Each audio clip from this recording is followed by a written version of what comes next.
उष्माघाताने 25 मेंढ्या दगावल्या. वाघळीतील थरारक प्रकार.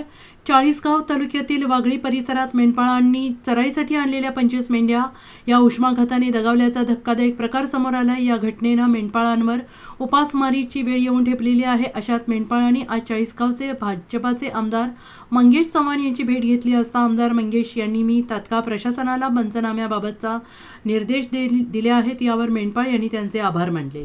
आम्ही राहणार जामदरीचे बाहेर गाव मेंढी चारण्यासाठी आलो. तर वाघळे गावाला आमचा वाडा असताना रान दिवस मेंढ्या चारतात फिरत होतो. तर आमच्या जवळ 30 ते 35 मेंढ्या उष्माघाताने घातक झाल्या.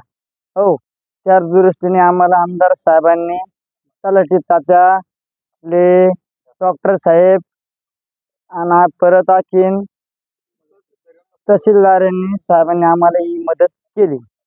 हो, त्याच्याबद्दल धन्यवाद.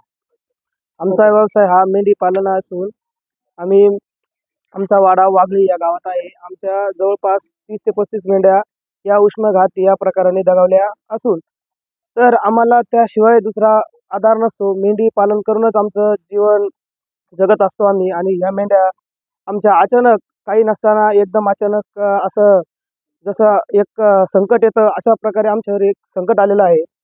आणि आमदार साहेबांनी आम्हाला ह्या संकटासाठी काही मदत केली. शासनाकडून मदत करावा ही आमची एक विनंती आहे. आणि तरी आमदार साहेबांकडे पंचनामे करायला लावले आणि तहसीलदार परत तलाठी तात्या यांनी सर्वांनी याची दखल घेतली आणि आम्हाला मदत केली. डॉक्टर साहेबांनी ही याची दखल घेतली व आम्हाला ही मदत केली. धन्यवाद. Bureau report SBN Marathi, Jalgaon.